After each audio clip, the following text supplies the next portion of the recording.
Making a Chef is brought to you by Blue Cross and Blue Shield of Mississippi and Methodist Senior Services.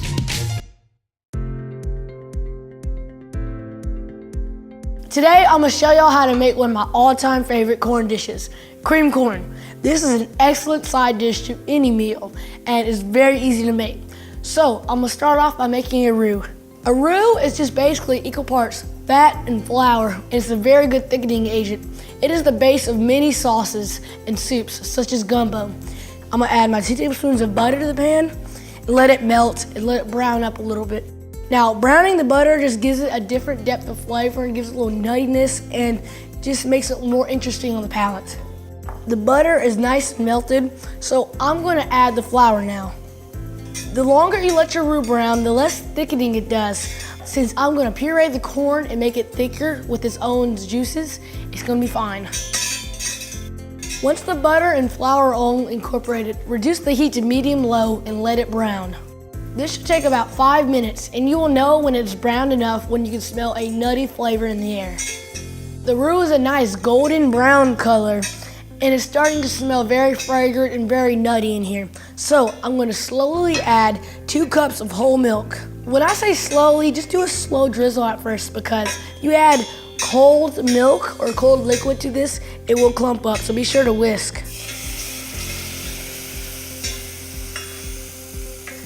If it bubbles out like it just did, be sure to decrease the heat and slowly drizzle in more.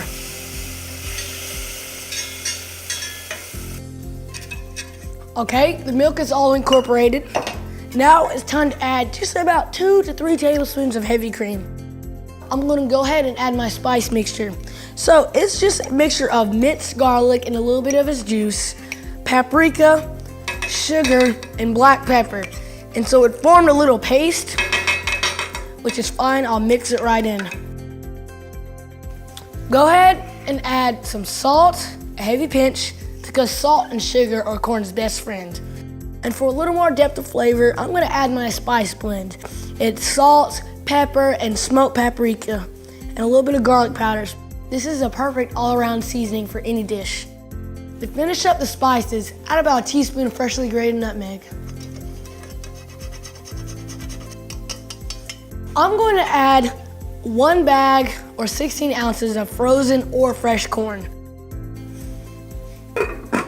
Put the lid on the corn mixture and let it boil for about 5 minutes. All right, the 5 minutes is up. It needs a little more sugar. It needs a little black pepper for just a hint of freshness. I went ahead and transferred some of the mixture to a bowl for holding, and I have this right here. It's called an immersion blender. It's basically a stick blender. You can use a regular blender, you can use a food processor, or you can just leave it chunky. But I'm gonna puree most of the corn to thicken it up a little bit, save some for a little bit of texture. The mixture's a little thick like this one. You can add a little bit to save cream corn, or you can add a little bit of milk or cream. I'm using whole milk. So let's see if that makes a difference. Oh yeah, there we go.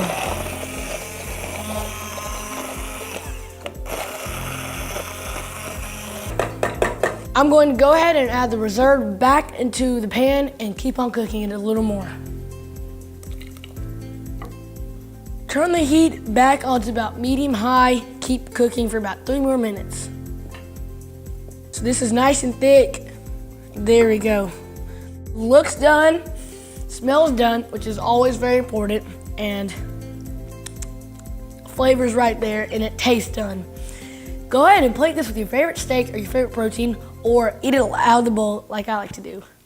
Hey y'all, I hope you liked it. If you did, be sure to like and subscribe and turn on the little notification bell right by the subscribe button. Thank y'all for watching. I'll see you next time.